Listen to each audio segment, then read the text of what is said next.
Today on Sugar Spun Run, I'll be showing you how to make pupcakes. Hey Sugar Spun Bakers, Sam here, and today I am so excited to be sharing another carefully tested, well-researched, and perfected recipe.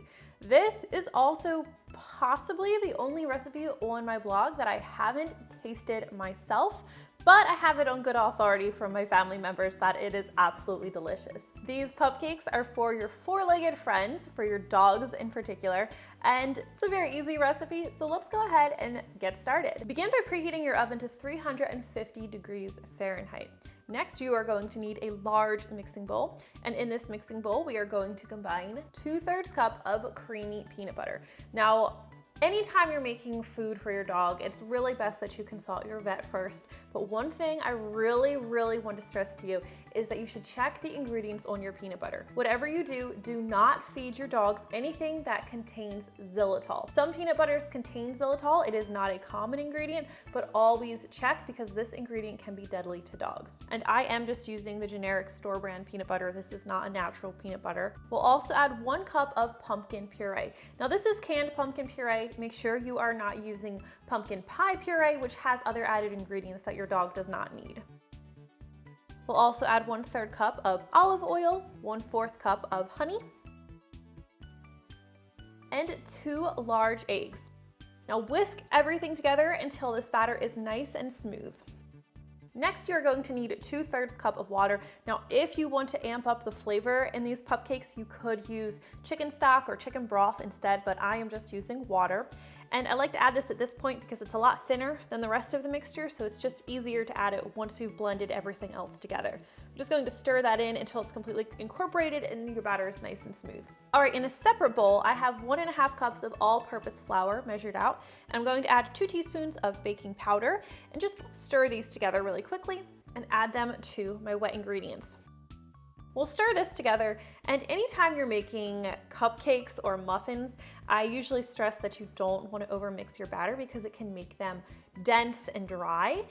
The same thing applies to these pupcakes, so I usually am careful when I'm combining everything, but if you overdo it, chances are your dog is not going to care unless they are a lot pickier than mine are. All right, so now we have a nice well-combined batter, so I'm going to grab a muffin tin. This is a 12-count muffin tin, and I have lined mine with paper liners, which is really not necessary and can even kind of be a pain because you obviously have to take them off before you feed the pupcakes to your dogs. If you don't want to use paper liners, just lightly grease the sides and bottoms of the muffin tins. I'm just going to use an ice cream scoop and evenly divide this batter into the muffin tins. And we're going to use all of this batter. It seems like a lot. You're just going to make sure that you fill up every liner just about all the way. All right, let's take this over to our preheated oven where they're going to need to bake for about 18 to 20 minutes. As when I make human cupcakes, I always like to use the toothpick test and just make sure that a toothpick inserted in the center comes out clean or with a few moist crumbs. These look pretty much perfect, so I'm going to let them sit and cool for about 10 to 15 minutes, and then I'll carefully remove them from the muffin tin and let them finish cooling completely on a wire rack. Now, while those are cooling, we can make our pupcake frosting.